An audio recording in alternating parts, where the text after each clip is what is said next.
papers to present, so I'm going to give extra time. I think I'm going to give you 20 minutes, up to 20 minutes per paper. And if you want to help me with the timing, Benedict, that's fine. That would be useful. Sure. The presenter on the paper, I'm on one of the papers, and the presenter was supposed to be Rafael Gomez, who isn't here right now. So I think I'm going to move ahead. If it's okay with Young Ho, I'm going to start with his paper. Yeah, with Lorenzo sure. Frangi. Yep. I don't need 20 minutes, so 15 minutes more than And we'll follow that with Markus. Okay, sounds good.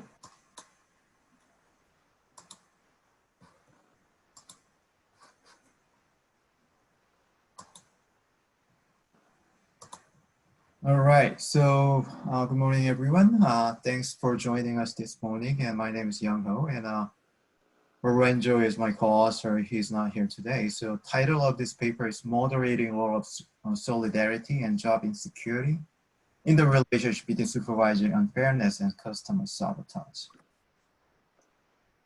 So here is the agenda. So we're gonna go through the background and the hypothesis. We do have 3 hypotheses. And then how the data is collected and methodology and the result and discussion. And Bob says in the Q&A, it will be pushed back all the way. So after I finish my talk, there will be a Q&A session at the end. So there is a lot of mistreatment is going on in the workplace, especially in call center, which is our research setting. So call center has been defined as electric switch shops, which means that there's a lot of mistreatment, a lot of job demand, a lot of stresses out there. And surprisingly enough, there's a lot of mistreatment, unfairness is going on from the variety of sources. So Grandi et al. 2004 paper says, there are 10 times of mistreatment at least in call center setting per day, per single day. And 82% of representative has witnessed or became the target of aggression from the third party in the past month. So which is really high level and high numbers conflict in the workplace. So there is a lot of sources of unfairness. So feeling of unfairness usually comes from your managers or your co-workers or your customer. But we chose a customer unfairness, and which is defined as perception of unfair treatment comes from your manager. And the reason that we chose the supervisory unfairness is a major stressor in the workplace. So my question is, why should we care about the supervisory unfairness? Because it creates a lot of critical health concern like insomnia or bad negative workplace mood or rumination. Keep thinking about the bad things, unfairness. It ultimately affect their performance level, job dissatisfaction, and royalty deduction. This is why we have to think about unfair treatment of a supervisor and what kind of a problem can be caused by that. One of the critical consequences of supervisors' injustice, unfairness, it triggers a customer direct sabotage. So there's a lot of definitions about customer direct sabotage, and one of the definitions is disruptive actions that deeply violate organization norms. And it ultimately damages organizational operation. So here is a model that I'm presenting. So I'm arguing that unfair treatment from the supervisor can generate customer direct sabotage when we controlling for customer unfairness. So that's the main effect. And there is 2 moderators, which are the solidarity and job insecurity, which create 2A and 3A interactions.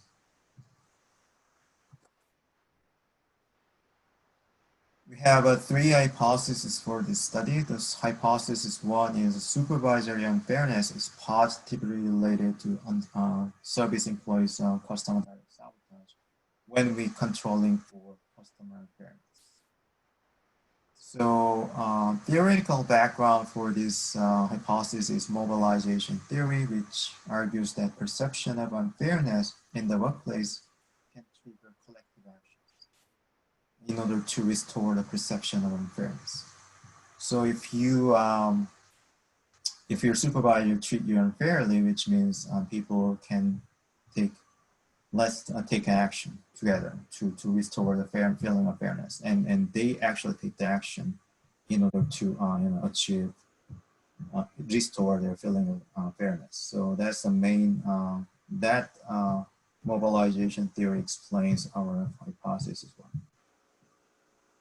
So the reason that we're controlling for the customer injustice is that it is another important sources of customer direct sabotage in OB study. So we want to explore the relationship between supervisory unfairness and customer direct sabotage when we effectively control customer injustice.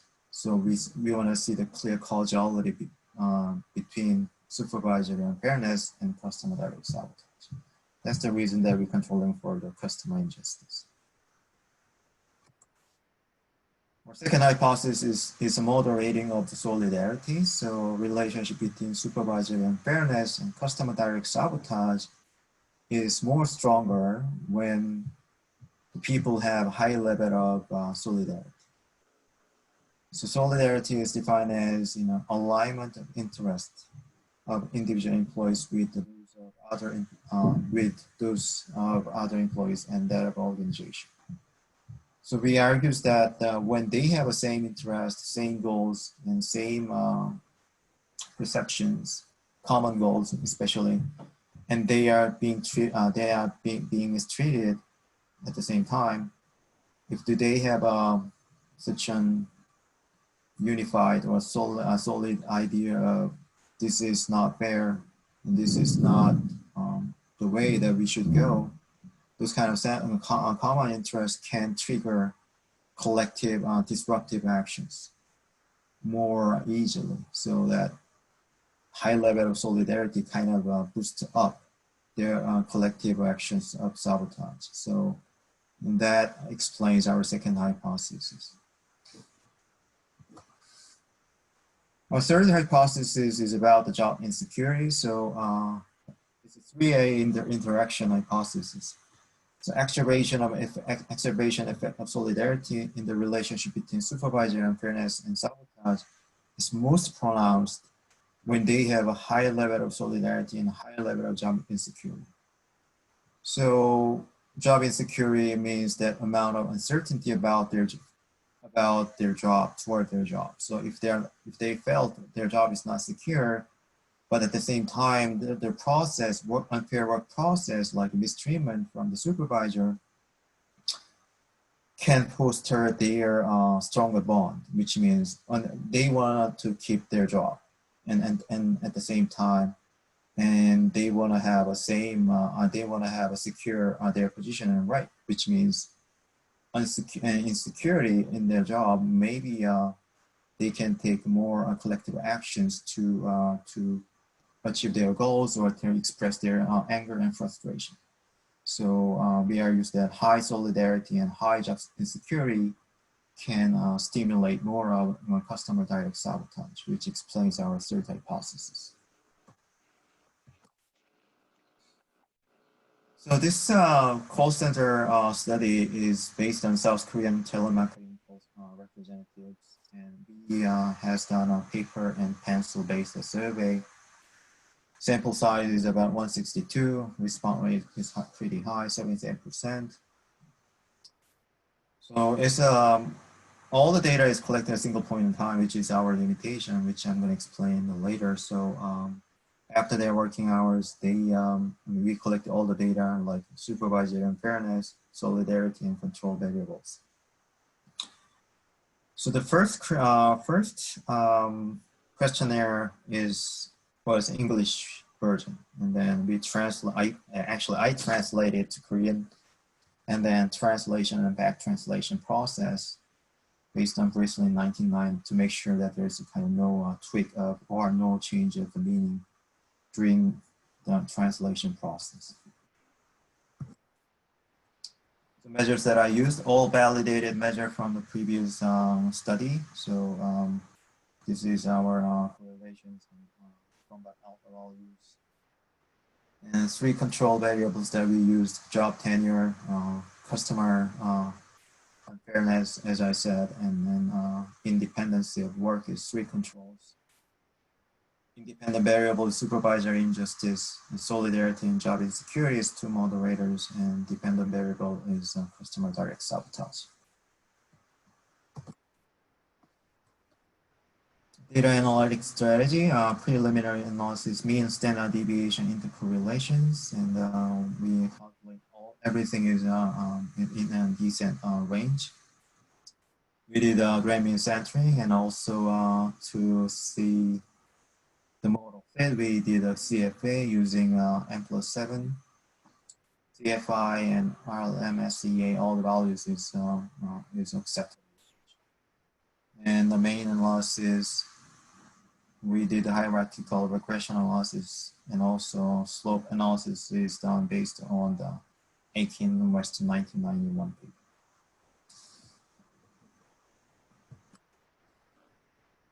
All the hypotheses were supported. We were lucky enough, and the main effect, the relationship between unfairness, supervisory unfairness, and customer direct sabotage was positive and significant.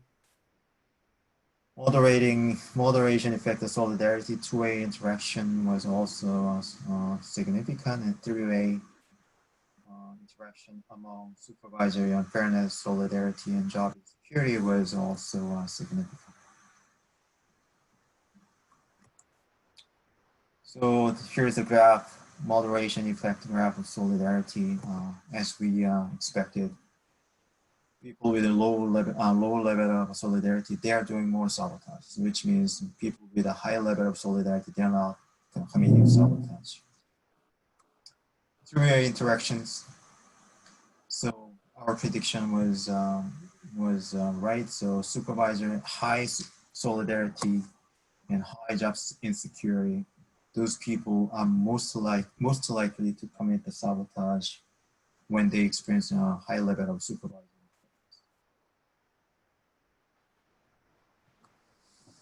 Our contribution. So, well, actually, I'm an OB guy, so I'm happy to working with IR people like Lorenzo. So we try to bring the idea OB concept to the IR field using the mobilization theory. So once they are being mistreated by a supervisor, how they can kind of behave, such as non-strike form of workers' resistance in the non-unionized workplace.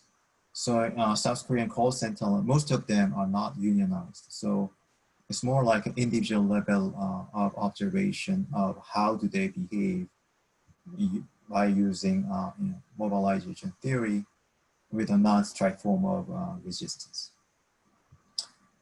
So in OB, we see there's target similarity effect, which means if you treat me badly, I will treat you the same. So it's a target thing.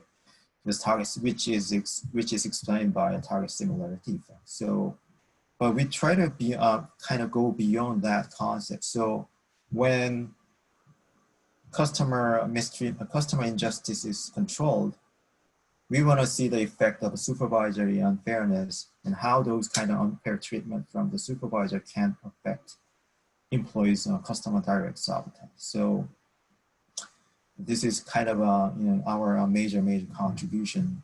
We don't want to stay with a target similarity effect, which is OB concept. So this is kind of beyond the OB field, which is our major contribution.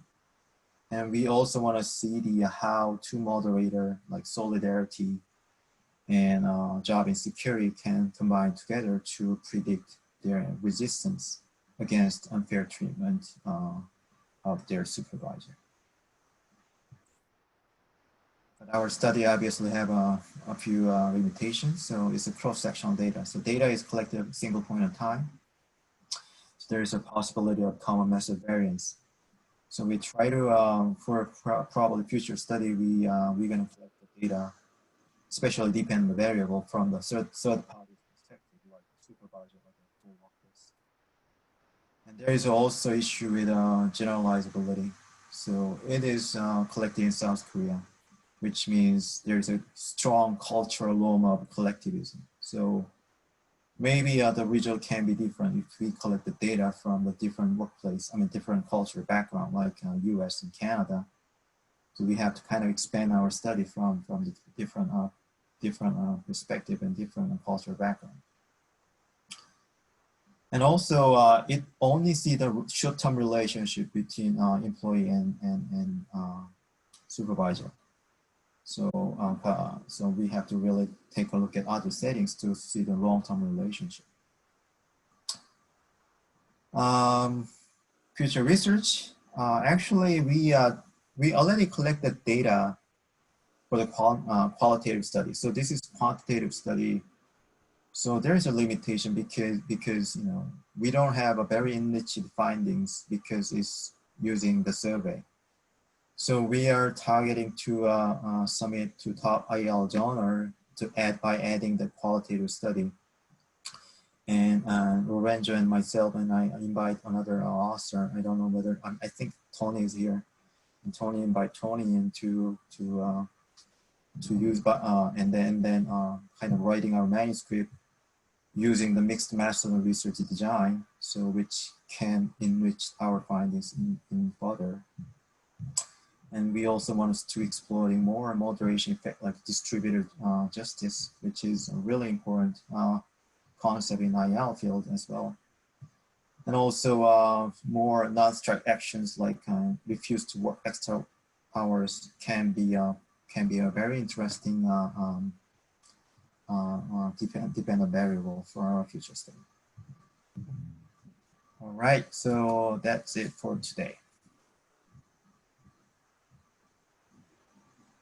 Thank you. Okay. Thank you, Young Ho. Can you? Oh yeah. Right. Can you share a screen? Sure. Yeah. Okay. Undo that. Good job. Let me see what happens.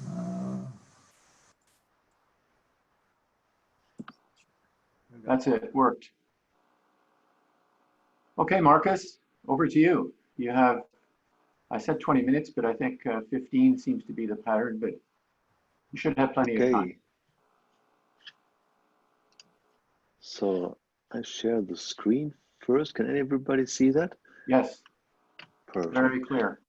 Okay. Good. Okay. Yeah. Thank you very much for the introduction, and thank you very much for the invitation. That is a great pleasure to be here. I mean, I would have loved to travel to Toronto, of course, but this is also a nice option of coming together and exchanging ideas and presenting research results. My name is Markus Hertwig. I'm a professor of sociology at the Chemnitz University of Technology.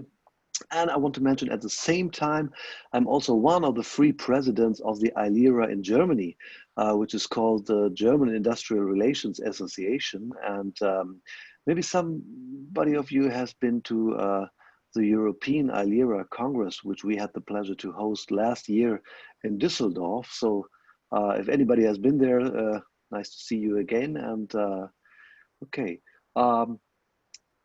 Good. My topic is union busting in Germany, which is still a relatively new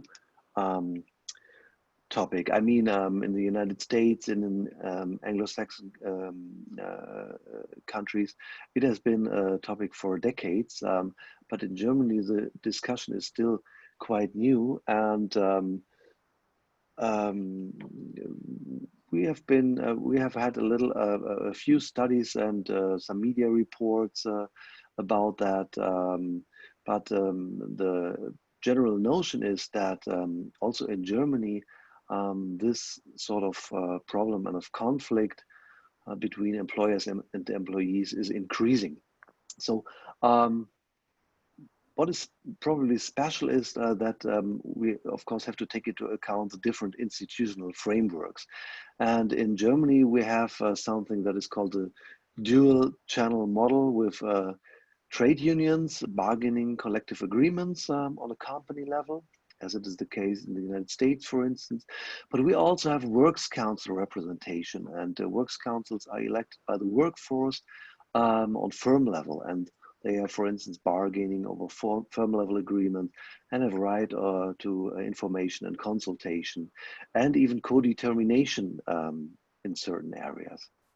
And so the assumption is that the challenges that employee representation has to face in different countries is quite comparable. And so the question that we were asking is, how do employees organize and establish collective representation, and how do they deal with union busting? Okay, so we identified different types of obstruction, we called it obstruction of co-determination. And that is, first of all, the obstruction of a works council, the obstruction of the establishment or election of works councils, victimization of union members, and escaping or avoiding collective bargaining. And that aspect here, or those types, they fit this as this notion of union busting best, I guess. Whereas this is a special type of obstruction, which is probably confined to national systems, which have this firm level representation of works councils. Okay, as I said, there are some case studies, some case study research, many media reports, which indicate that this is a growing problem. There's some quantitative data, which is very interesting, from Martin Behrens and Heiner Dribbusch, colleagues from Düsseldorf, and they have asked union representatives about cases of union busting in their regional domain or regional area. So they haven't been asking the unions themselves or the works councils, but they asked the union officials who have kind of an overview about many companies and who can report what is going on in the companies. So, and here are some measures that are taken by management, and it's quite interesting that there's a high frequency of union officials who actually report some sort of union busting measure by the employer or by management. And we see that it's very heterogeneous, so very different measures are taken here. Intimidation of works council candidates, obstructing the creation of an election committee, but also sort of like planned closure, outsourcing, or relocation of the entire establishment, which means that companies actually close their location in order to prevent union organization and union busting. Union organization, not union busting. Union busting is, of course, what the employer does. Sorry. Okay, so what we did now is we wanted to take a systematic look at some companies, and at that assumedly still quite new phenomenon in Germany. And so we did case study research in 28 companies and did interviews with works council members, union staff, employees, lawyers, and also some managers, which was quite interesting. Many managers, they denied, of course, to give us an interview because they didn't want to be contacted or didn't want to report about the conflicts in their companies. And the project was funded by the Hans-Böckler Foundation in Düsseldorf, and the project team consisted of 5 people altogether. So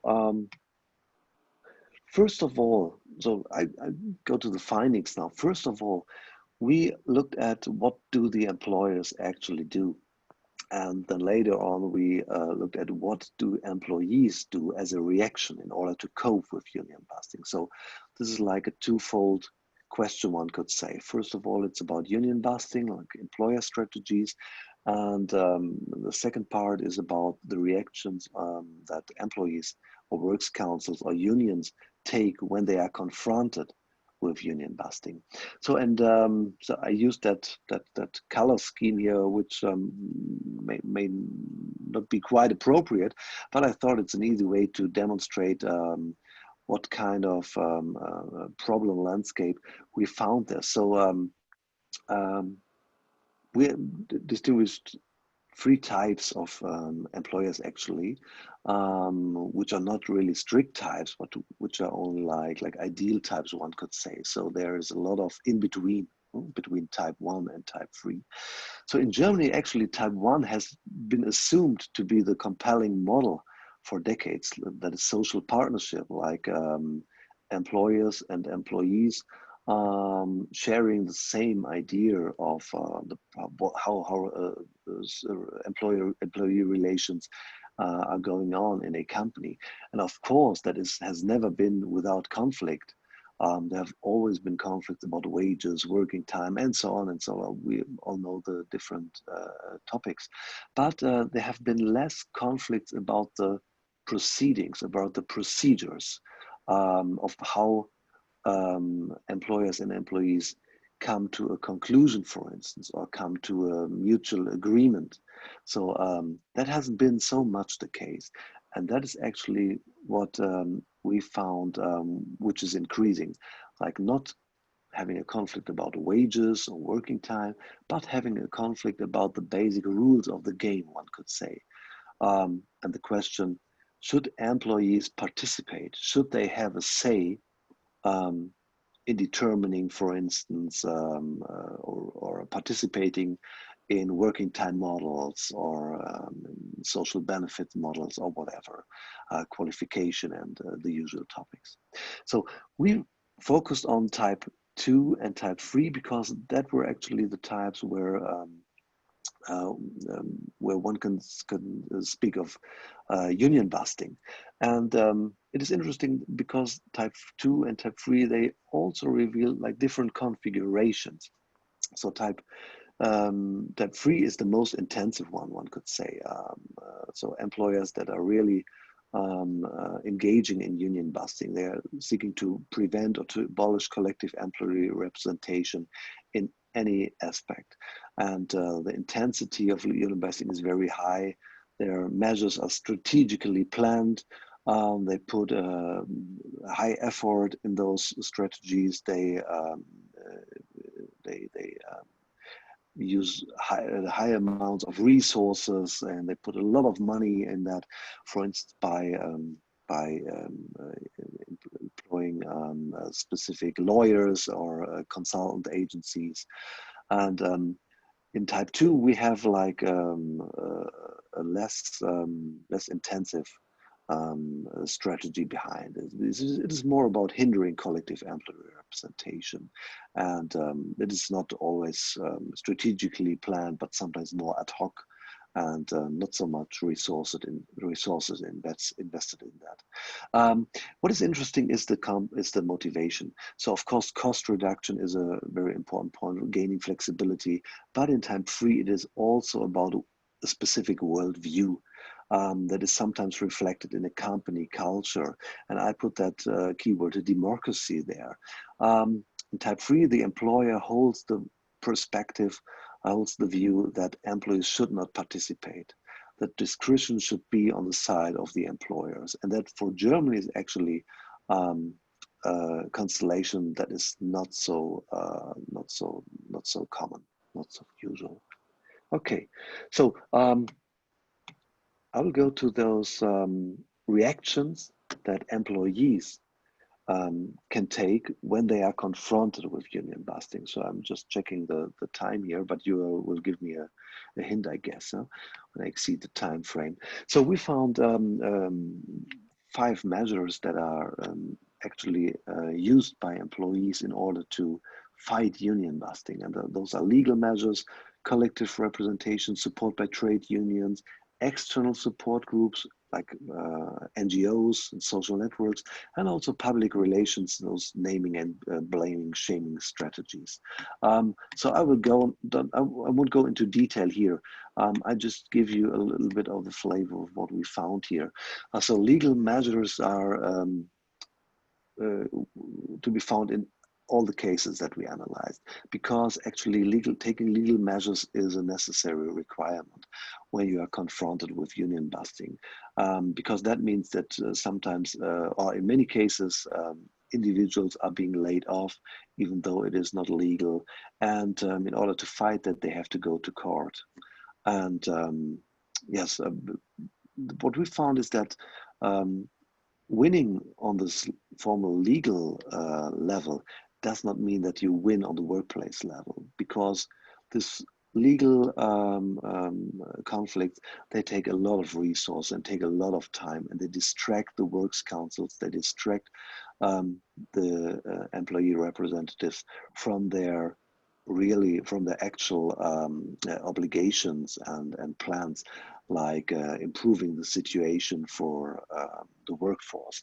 And that is actually the most important point, gaining support from the workforce, because management is also trying to get support from the works council, try to make the workforce think that what management does is right, and management tries to convince the workforce that a works council is superfluous or inefficient or too cost intensive, and so on and so on.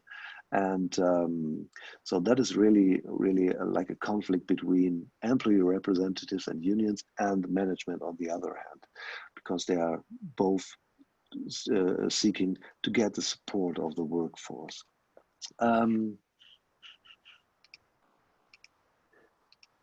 Okay, no, good.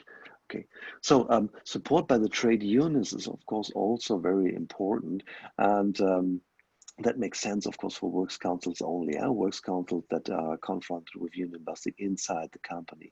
And trade unions in Germany, they supply very important resources, like organizing resources. They coach the works councils which are confronted with union busting. They give financial support.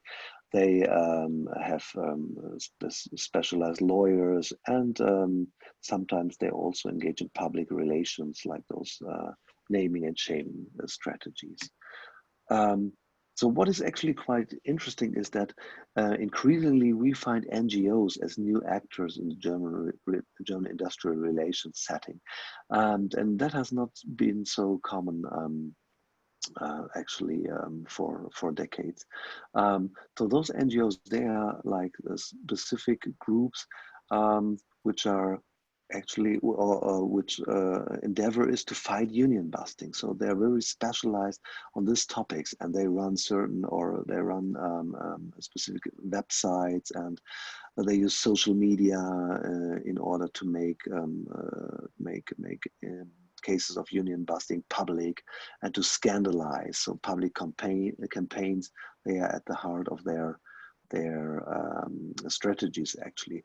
But some also offer psychological support, because union busting is very, very grim for individuals who are confronted when somebody is being laid off and is at risk of losing the job, and that's is a very, very severe situation that individuals there have to cope with.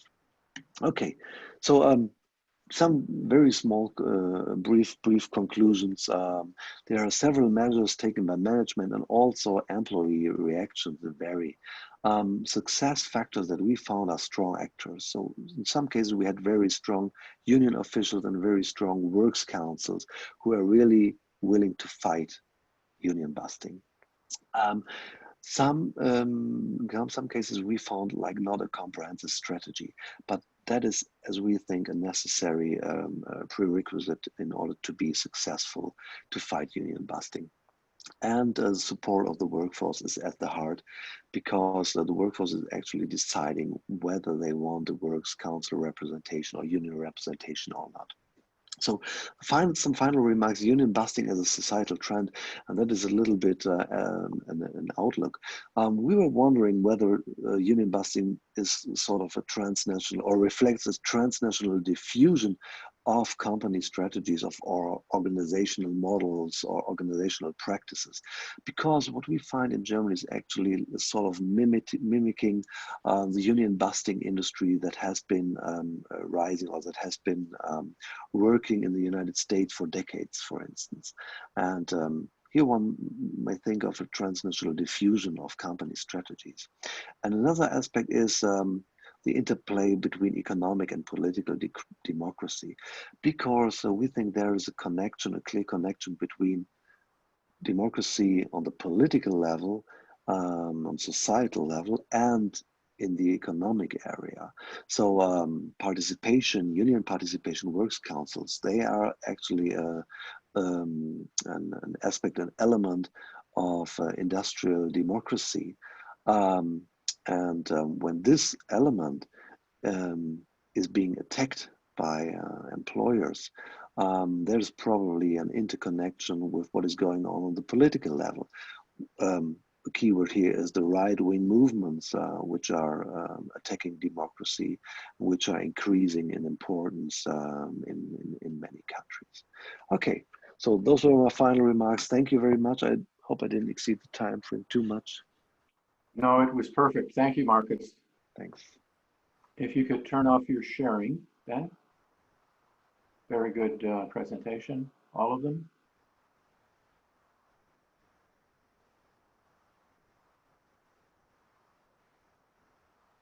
While we're waiting, Rafael Gomez has appeared and will be making the final presentation. And I'll turn it over to Rafael as soon as you can switch off this sharing. Have you found out where? Well, can you tell me how to switch that off? There should be a thing at the top of your screen that says stop share, or it might be at the bottom also for you. There's only Bildschirm share screen, but there's not. Do you see? I see it. Yes. Yeah, perfect. You got It says stop it. Okay, thank you. Sorry. Welcome, Rafael. And we need to Thank you. I'm unmuted now, and I will share my screen now. I'm sharing my screen, it is said. And now I will make a slideshow. Okay. Let me get to the start. Well, thank you so much. I apologize for missing the beginning, but I heard Markus's talk, and I found it very interesting, having taken a group of students a few years ago to Germany on a kind of fact-finding mission. We did a course on Germany's industrial relations system, and we heard then stories from a union, Verdi. The stories we heard was Amazon's model was spreading. They were very anti-work, in the same way that our firms avoid unions. Amazon did everything to avoid the Works Council appearing in any of its operations. And that's a bad omen, right? When a major company sets that kind of precedent and gets away with it, it does cause this sort of diffusion. So anyway, I appreciate that presentation. That was fascinating. Our piece, and I should thank my co-authors here, Bob, who's chairing. I also need to thank Lorenzo, who helped organize this conference, but who has a small child just born a few days ago. So he's not joining us. And Umar, who's I think on this presentation too, but they were really the originators of the idea and the impetus for this paper, and I'm I think merely disseminating and presenting it to hopefully a wide audience that maybe has not heard or seen some of our results. And so what differs from Markus's presentation is that our look into conflict is at the more micro level. We'll say there's a slight macro element, it's organizational level conflict, but as it pertains to individual responses, more or less, there are responses that you'll see that might involve others, coordinated actions that we call in the paper, but we're looking at the kind of micro level forms of conflict that arise inside of a workplace, and what forms they take and why they take those forms. So we're trying to explain the actions that employees engage in once they've been faced with some form of injustice. And based on that, we try to look at a much broader lens we try to look at this question through a much broader lens than has been in the past. So those are my co-authors, and our title has changed from the one you saw on the program, but the insights are kind of the same. What we did is focus much more on the psychological story, if you will, as to why would workers respond to a certain form of injustice in a workplace. Why would they take one action versus another? And that's a key insight. The idea is that we have a menu of options. So often in the literature, if we're thinking about, say, the organizational behavior literature, which over the last decade or two, let's say 20 years, has really looked into areas that were once solely the purview of industrial relations. So they have engaged with conflict in a serious way, but unfortunately it's very restricted. So the thing that's gotten the most attention has been this sort of deviance story. Why would workers steal? Why would workers sabotage? Why would workers, pretend to be working and not? So these forms of deviant behavior or lie, right, were very prominent in the OB literature. So they wanted to understand deviance, and the deviant actions themselves had roots in employer actions as well, but those connections were never really clearly tied. Instead, the focus was, what are the characteristics and the attributes of the individuals, as something inherent in the individual that might predispose them to take these actions. On the flip side, we know from industrial relations literature, conflict has been at the root of what our discipline studies, but of course those have been filtered through the institutions that industrial relations likes to study, which is collective bargaining process. When does a collective bargaining process break down, involve a lockout, a strike?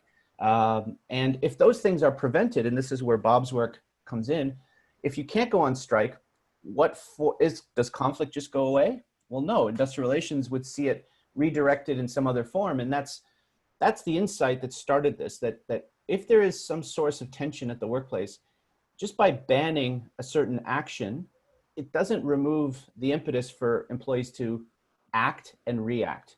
And whether you're looking at it through a more institutional lens, wider lens, or a micro lens, you have to blend those two literatures together in order to understand the kind of real story behind what workers do when they're presented with something that seems unjust to them.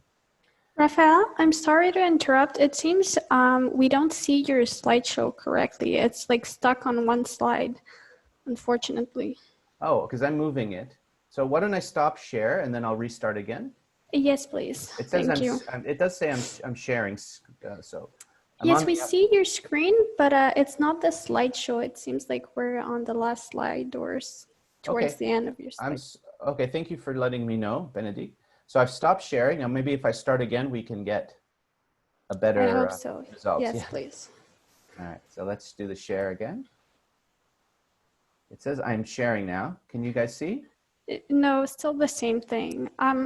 What if you start the slideshow and then share afterwards? Maybe that will work. Okay, that's a good idea. Okay, so start the slideshow, but then and then share. Okay. All right. Yes, please. Okay, so now let's see if I can share. Does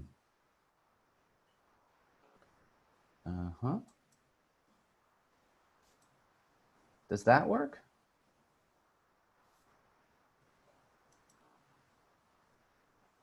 No. Something's different. That's weird. You're stuck on slide 11. Okay. Well, why don't we do one more thing? Stop share again, and then I'll try one more time. Let's see. Okay, so you thinking, Benedict, if I do it inside of the slideshow? Yes, could well, work? if you go on Yeah. PowerPoint, then Yeah, I know. Yes, okay, Okay. I've done that. So now I'm going to try again. Okay, does that work? still not working. Oh, that's unfortunate. These are great I'm very slides. sorry about that. That's okay. You could email them to me if you On- want, and I could present it for you. Sure. Yeah. Okay. Sorry, everyone. Let me. Can I send it to you in like a chat? What is possible? Yes, I think that could work. Or wait, Bob says he has one. Well, I'm not sure. I don't think I have the revised one. Oh dear. Okay. Well, is Umar still on our? Could he Yeah, share his screen? I can do it. Yeah. Okay. Thank you, Umar. Okay. Apologies, everyone. I don't know. Yeah, I don't know what that is first. It's not your fault. Okay. So where I was actually, no one had lost anything. I was literally in the outline. And I was on outline slide 4, Umar. Well, it works now. It We can works now, see. Rafael. So you can do it this way. Oh, okay. People can see? Yes, we can see. Oh, wonderful. I won't change anything. Is that okay? Perfect. In case I can see that it's not the full screen, but I'm wary that if I do something, it might not work. So this is where I was. So we were setting up the paper, and the paper is it's sort of amalgam of those kind of two literatures, the sort of management, but not the critical management, which has a lot more to do with industrial relations, but rather the OB micro-oriented literature, focusing on individual actions, reactions to instances of injustice inside the workplace, and we'll get to that injustice in a minute, what form it takes. And then also the broader, I would say, more macro vision of conflict that comes from industrial relations. And also I should add critical management. So management comes in a variety of flavors, and there is a school of management that I think reflects more of the kind of ways in which industrial relations scholars think about these issues as well. So those are the kind of premises and the insights that drove us to do this paper. And then we married that with a very unique data set. So this is the first time, and I take Bob's word for it because he's been doing this work since his PhD, and this was the essence of what his doctoral work was about. There really has not been a single study that captured the full array of employee responses, potential responses to a case of injustice. That is from the individual actions to more coordinated, we'll call them institutional responses perhaps, because that tells you, I think, a broader picture of what employees actually do in what is more of a real world setting. It's always very difficult to mimic a real world setting, and certainly the experiments that have sort of picked up on what prompts people to create an action of deviance have been more laboratory settings. So we came up with this idea of a vignette. So a standard survey, this was to American workers. We rooted it in the US context. So that's one of our boundary conditions. We are talking about a sample of American workers. So to the extent that maybe conflict expresses itself differently in other cultures, we will acknowledge that. But our sample is employees in the United States between the ages of 18 and 64 in the working age population. And what we did is we asked them to ask a bunch of normal questions that you'd find in a standard workplace survey. But then we created a set of 12 different vignettes. The vignettes are all structured around a similar event inside of a workplace, kind of a case in which someone is, or a group of people have been treated clearly unfairly around an issue of pay. So there's a distributive injustice laid out, but then there's also procedural injustices laid over these vignettes. So sometimes the process is quote unquote more fair, and other times it's clearly unfair. So then you can get variations in which the setting, the vignette, is both prompting workers to respond to a procedural injustice and a distributive injustice instance. So that's how we did it. So we could vary, and then, so we thought these scenarios were unjust, but we just didn't leave it there. The questionnaire, the survey that was given to these employees, then asked them to rate how unjust they thought it was. So this took account of someone's tolerance. Maybe someone is very intolerant to injustice and reacts very quickly to the most minor thing. Well, that would be picked up in our survey as well. So it was a very complex design, but in the end, it created a very useful tool by which we could study how perceptions of injustice at the workplace correlated with the actual features of that injustice, what was done, features of the workers themselves, and then also the potential actions. So I don't know if you can see this slide. So we gave workers an obvious response that's rooted in the industrial relations and the labor economics literature, right? Exit voice. This has been also the same way that kind of OB is structured its view of injustice around deviance and the responses that are associated with deviant responses in individuals. I would say the same kind of characterization is true in industrial relations and labor economics, which has looked at the exit voice framework. So embedded in exit and voice, we created a set of measures that pick that up. You know, do you actually decide to talk to your manager about the injustice that was presented to you? We gave workers that option. We also told them, would you rather just not talk to your manager, just get out of there, get out of that employment relationship? And that's what we categorized as exit. So we took those themes, that we know in the literature and embedded them in scenarios that employees had to respond to. And again, these weren't black or white options. These were Likert scales. So this again gave us a lot of range by where we could do cutoffs to say this is actually an exit response or not. And you'll see by giving those scales, it allows us to do more on the methodology and on the estimation. I hope that's clear. So what did we do? So we basically had 9 options. And what we came up with from a look at the literature, both inside of industrial relations, inside of critical management, inside of OB, but also crucially inside of what's burgeoning inside of the literature today on decision-making is behavioral research, which comes in various flavors. There's behavioral economics research. The behavioral school was always embedded in industrial relations, by the way. There's a very great 1999 article by Bruce Kaufman in Industrial Relation Labor Review that anticipates the whole behavioral economic view. Simply put, it's a view that marries psychology and the way human beings make decisions with the economic understanding that sometimes we do act in ways that are to our benefit, the self-interest model, and on average, over time, we do things that give us more benefits than cost. So it's that simple idea of marrying those two visions of human behavior that kind of provided us with this 9-fold responses to injustice. So if you actually count the items here on this 2x2 matrix, there are 9. And what we did was we thought of those 2 instances where you might be doing something because it's to your benefit, but you also might stop yourself because clearly it's not moral, right? This is what we know from psychology. People have values and they don't transgress those values so easily.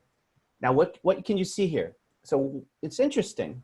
Once we did this, we realized voice, which is so crucial in industrial relations, we now understand there's another reason why it's so crucial. Apart from the industrial democracy features that it brings, which we are all normatively usually in favor of when we do industrial relations, voice also is an action that probably has low risk, right? It's not like quitting, where you've definitely cut off the employment relationship, but it also has no moral quandaries, right? The moral threshold is pretty low.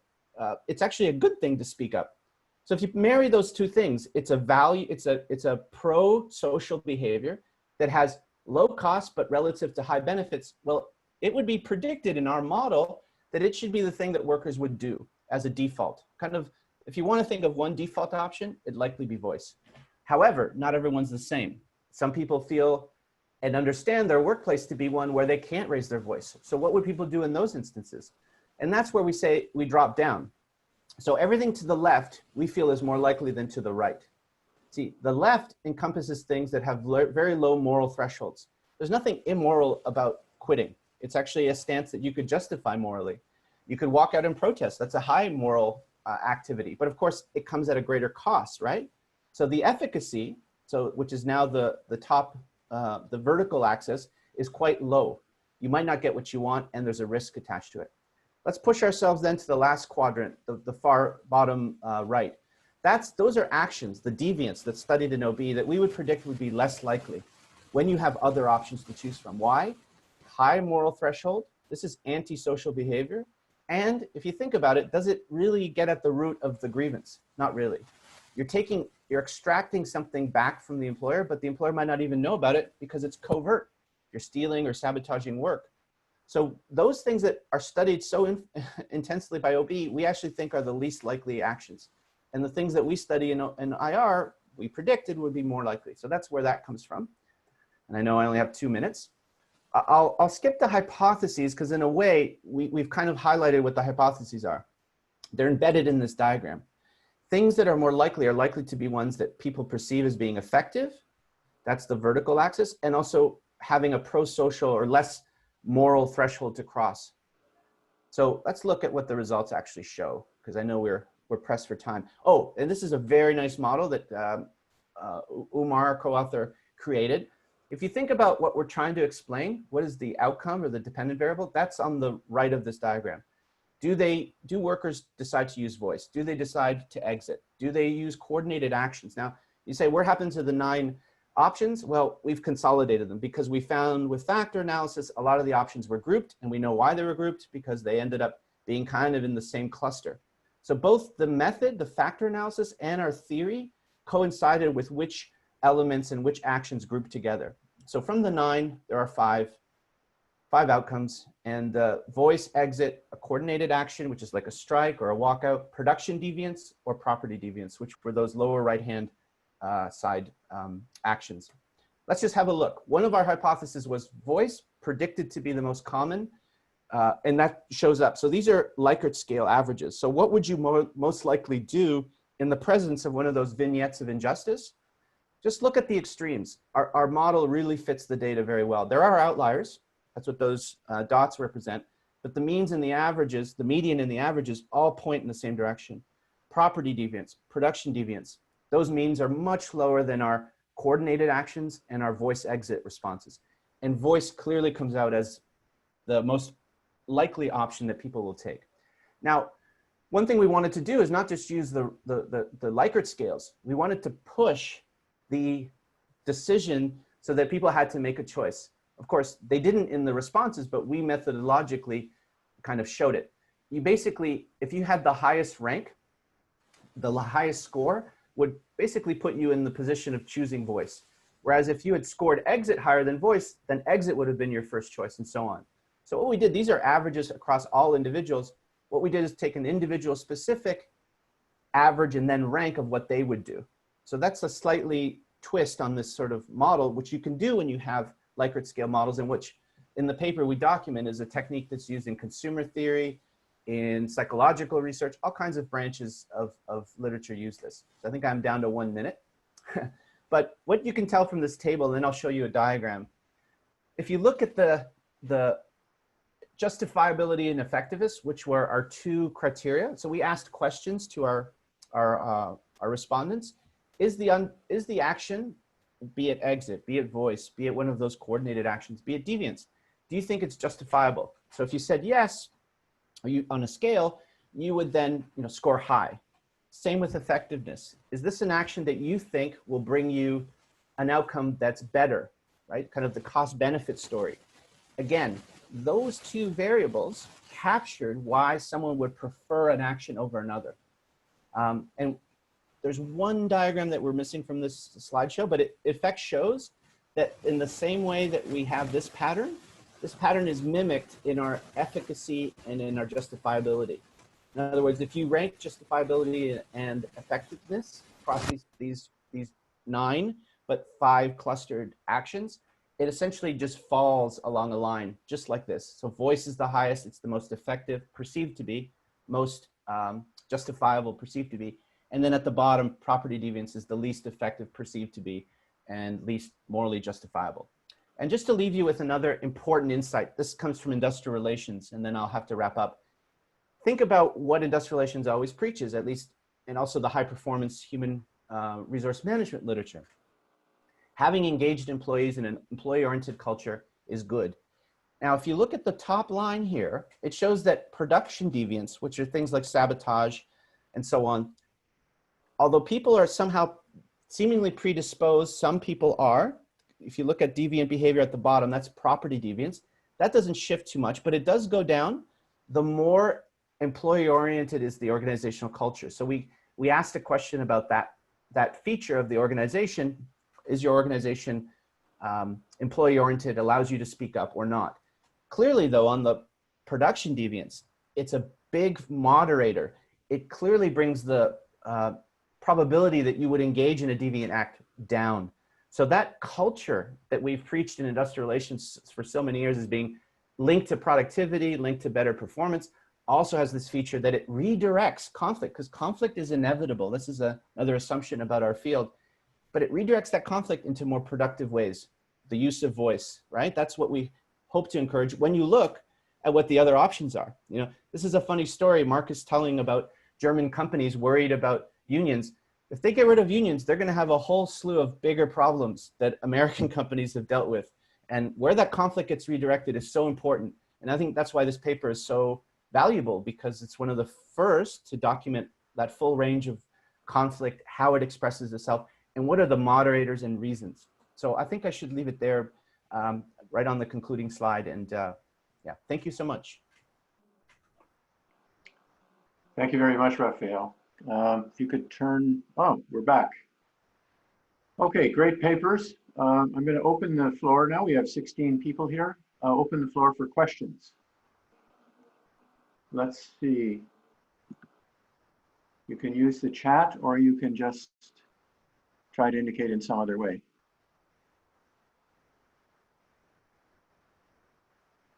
David. Oh, Rafael, you have a question?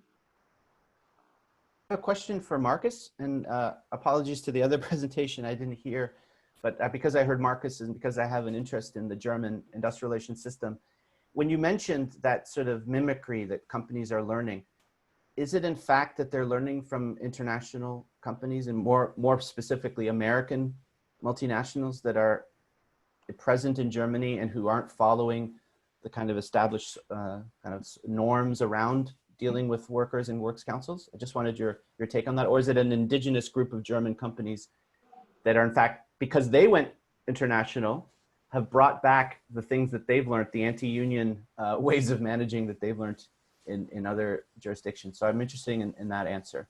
Thank you. Okay, yeah, thank you very much. That is a good question, actually. What we can say is actually we cannot tell exactly. We observe it that this union busting industry is rising in Germany. So we have more and more specific lawyers. You can do some courses as an HR manager and what is it called? Further education sort of training in order on the question how to cope with works council, how to get rid of your works council, and so on. And it's mostly the bigger companies that can afford that, actually. And this, it is only a hypothesis that it is coming from the United States or from other countries where this union busting industry has been in place for decades and has made millions of dollars with helping companies getting rid of unions or preventing unions. That is only a hypothesis. Actually, we cannot really say that. But this idea that maybe a transnational company that has locations in the United States or anywhere else is taking organizational models from that specific national background, and there's some kind of organizational learning. That is an interesting aspect that actually I didn't really think about yet. So maybe we have to look in our material. I cannot really tell you now, but that is an interesting assumption. Yeah, and the smaller companies, they just cannot afford such cost-intensive lawyers and training measures, and they have to rely on their scarce resources in order to attack their works councils or attack the unions. Okay, thank you very much for that.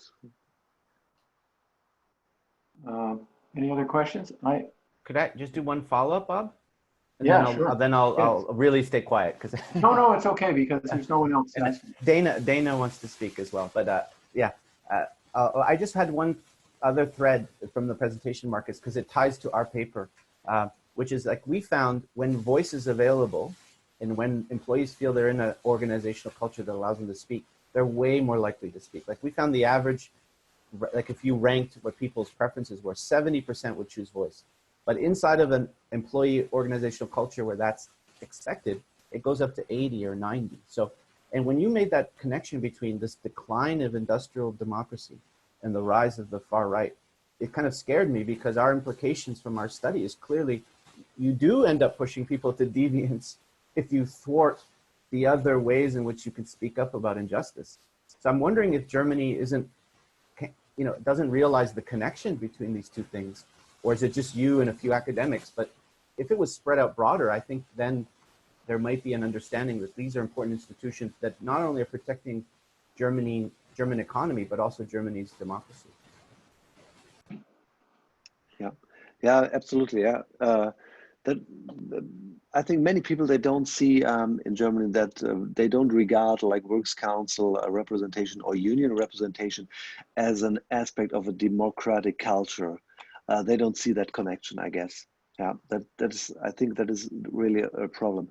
And yeah, the problem with voices, I guess that and that was also a point that I wrote down for as a comment to your presentation.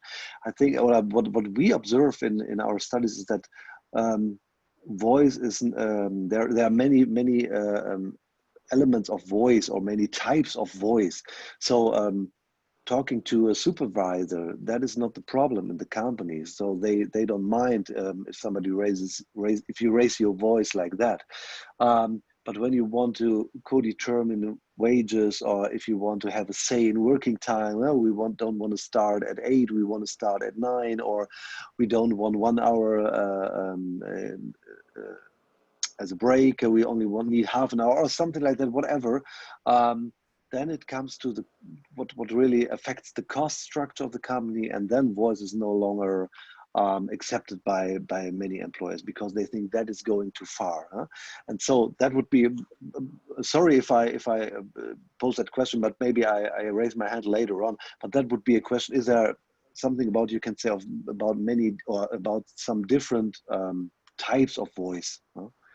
But I keep that for later on. I didn't want to struggle in here. Thank you for the question and the answer. I think Dana had her hand up. Yes, Dana? yes, I have 2 questions.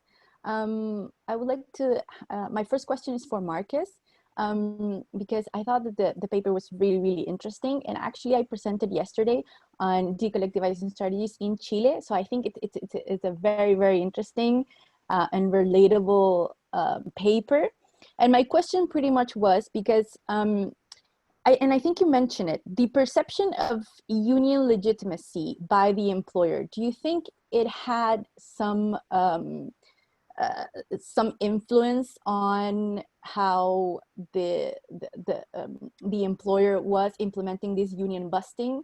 Do you think that if the employer perceived the union either like stronger or weaker, they would implement different array of strategies or not? That's the question. And the second question is for Rafael. So if Markus wants to answer first, and then I'll just, I don't know.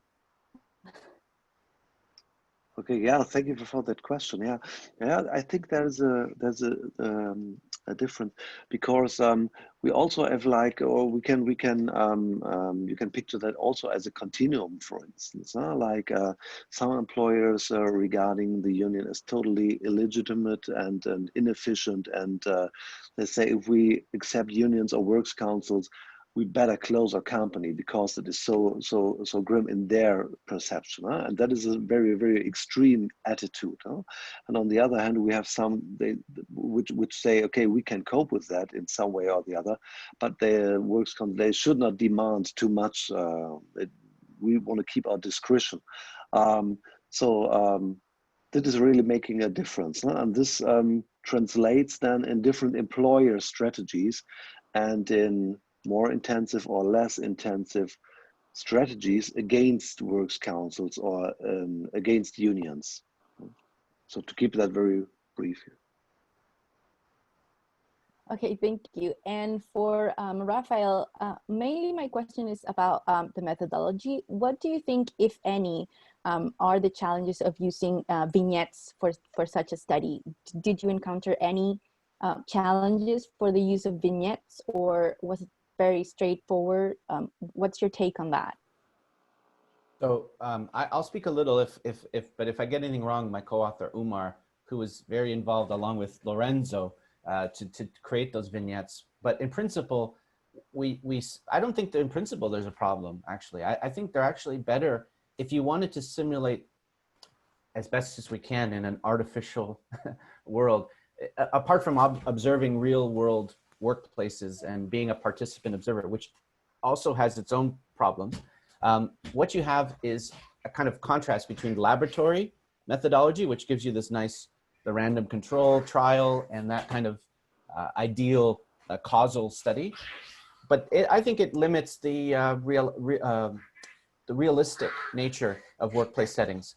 So I think what we have in the vignette is that intermediate, it's not a survey that just asks you abstract questions. It tries to put you into a situation. Now, how motivated you are to answer, we realized a lot of people weren't. And that was partly because of our tool. We used Qualtrics. People we knew who just answered questions without having read the vignette, because you can tell by the way they answer in a very systematic way. So we tried that problem of attention was kind of trying to be screened out by looking at who actually took more time to answer, because we estimated how long it would take to read the vignette and therefore answer it. And those that kind of fell way short were screened out of our sample. So there's some selection bias. I guarantee you that. It's not the perfect random control trial laboratory setting, granted. But insofar as it can mimic a real world environment, it can also capture a lot of background variables. I think it's a very useful tool. And if you're attentive to who's really reading the vignette and who isn't, then you can screen out those that might contaminate the results. So I think it's a valuable method for sure, so long as you know its limitations, but also its advantages, and use them appropriately. Thank you. Okay, thank you. Thank you very much. If there are no other questions, I have one. Tony, do you want to ask? Yeah, if I could. Sure. I think there's an interesting connection, of course, between the papers that deal with Young Ho's paper and your papers that deal with the sabotage issue. Because in the Korean case, which is a real analysis of an actual group of workers, so it has a lot of limitations in terms of generalizability, there is this notion that comes out in the three-way interaction that Young Ho presented, that solidarity among the workers actually increased the propensity for deviant action. So there's something about the way in which that interaction takes place in a non-unionized work environment, and where we have lost anyone who's exited, right? So these are people who say they have actually engaged in sabotage, independent or controlling for if they were mistreated by a customer. So the three-way interaction says if you're treated badly by your supervisor in the presence of feeling insecure about your work and knowing that there's a sense of camaraderie or collegiality or solidarity among the workers, it actually enhances your propensity to deviance. So I think that, and in the case of a call center, it's hard to distinguish between property and production deviance, because the production cycle includes dealing with customers. It's not a physical product. It's not typical sabotage. It's sabotaging the customer relationship, which affects the productivity in the long run of the call center. So I think that solidarity issue needs to be addressed in some way with or confronted with the material that Rafael presented. I could quickly respond, and then Young Ho maybe could be drawn in. And that is, I was trying to think of it through the lens of our paper, and bringing back to Markus, it's true, we have one form of voice, direct voice. Individualized direct voice is the kind of option, but if that's ruled out, then you're right. If what's happening is when you know there's other people doing it, there's two effects potentially. One, we gain our moral identity from observing others. What is right, what is wrong is also relative to what others are doing. So if we perceive others as doing it, the moral threshold doesn't get as high. But then there's a second effect from our model, the effectiveness.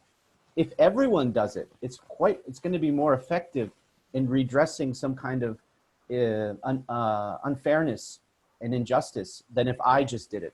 So the two forces pull together under Young Ho's observation that if there's strong solidarity, you're getting both a moral justification and also a greater efficacy in the absence of having true voice or an institution like a grievance system that could channel my problem. When you get rid of that, then you are in the deviant space.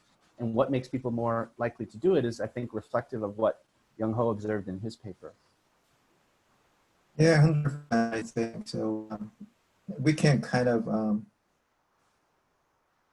there is a general liability issue, obviously, so Rafael can kind of compensate, kind of cancel out the problem that my study has. So yeah, I mean, future study should address those kind of things to adding other settings other than call center. Working on Antonio right now, so we can talk more details later on when Lorenzo is coming back, right? So yeah, I mean, it's really interesting studies that I can see. So from Rafael and Markus as well. Yeah, great presentation. Anyone else? I just forgive me, but Markus, you mentioned Martin Behrens. And that's a voice from the past. I knew him more than 25 years ago, I think. Was he at Cornell? I can't try to think of how I know him. But our paths crossed and we worked together on something. Oh, really? Okay. Interesting. Hello, Yeah. everyone. No, he was at Cornell, but he's but only like a year or so, I guess. I was there when he was there. That's how I know him. If he was there, then that's where I know him. Yeah. Yeah. And he's in Düsseldorf at the Hans Böckler Foundation at the institute there. Yeah. And I have a very short, and I think it might have something to do with how early I was up this morning. Question for Young Ho. I shouldn't say it's a dumb question, but I didn't understand from your presentation what you meant by collective action, because you're talking about individual actions. Sabotage is an individual action, not a group action. It's not coordinated in any way. So what is the collective action you're referring to in the paper? I'm missing something. So I would say that's collective action based on individualism. I think so. It's a matter of how to frame it. So I know this is kind of independent. Individual and independent action, but I just frame it as sabotage as a collective action all together from the call center representative. So there's also what I think is a competing hypothesis. The literature on conflict, what comes through pretty clearly in the literature, going back to some of my earlier work, is that part-time and insecure employees have are less likely to exercise voice of any kind. right. Their job's on the line. It's a difficult thing for them to do. So I was surprised to see in any way insecurity in the workplace enhancing some kind of conflict. And so I think the competing hypothesis there would be based on the research that that should actually reduce conflict, not increase it. So I think you need a kind of a dual hypothesis on that one, I think. You're suggesting the competing hypothesis for the competing hypothesis for hypothesis one, right? Yeah, in other words, that instead of sort of reinforcing solidarity, insecurity would have the opposite effect. If people are insecure, they're less likely to either work together in concert or engage in any kind of voice activity, deviant or otherwise. Insecurity is a great mechanism by management for keeping workers' voice down everywhere. And I think, that's my kind of sense of what the literature shows on that. So I just think you need to build into the hypothesis this other possibility, that's all. Okay, that's a good suggestion. Do I write about that, Rafael? Well, I'm kind of, I'm in your ballpark, but maybe on the other side of the field, because I remember studies that have looked at, yes, if you're not a permanent full-time employee in the standard employment relationship, but you're, say, a contractual employee with a delimited end, you're much more likely to engage in some forms of quote unquote deviance. Like, and their case studies, very well known ones, the Snowden example. He was working for the NSA, but he was not. He was just attached to a third party that had brought him in. There was the case of this banker in France who had just gone rogue, and he too was someone who who'd been passed over for promotions. It was on this sort of contractual train, and he actually used the words and justified it by saying, I did what I did because, you know, I was not treated right. And I wasn't even part of it was France's largest bank, BP, what is it? BNP, right? Banque Nationale de Paris. Yeah, so that was the other countervailing narrative that made me think Young Ho was onto something. But I maybe agree that it's some form of insecurity quells coordinated voice, but it could produce these other actions. And there's some well-known case studies, there's some research around that. This lack of attachment to the firm, and you're more disposed to do these other things that harm the firm's reputation in the end. Yeah, and it might make it more covert, more likely to be covert because of the insecurity. So that moves into the deviant world. The covert, yes. Yeah, I guess you're right. So that's still an open question, but anyway, I think it's good work. The papers were excellent. Any other questions out there? We still have a few minutes left if you want. Well, if there are no other questions, then I'm going to thank the participants, thank the speakers. They're great May papers. I just add something, Bob? Yes, you can. I'm sorry to Of course interrupt. I just sent a file in the group chat. I think our last presenter just couldn't connect to our Zoom meeting, unfortunately. So he asked me to send his presentation if ever you guys have time to look over it and send comments to him. Oh, that's too bad because we could have had time. We could have made time, but that's okay. That's the second best, at least. So thank you again, everyone. Enjoy the rest of the conference. We're almost near the end, I guess. But thanks for your participation. Thank you. Thank you very much. Thank you. Bye-bye. Bye. Thanks, everyone. Bye. Thank you. Thanks, Benedict, for working, and Bob for chairing. Yeah, thanks, Benedict. Yeah. Very welcome. Thank you, Bob. Thanks, everyone. Bye.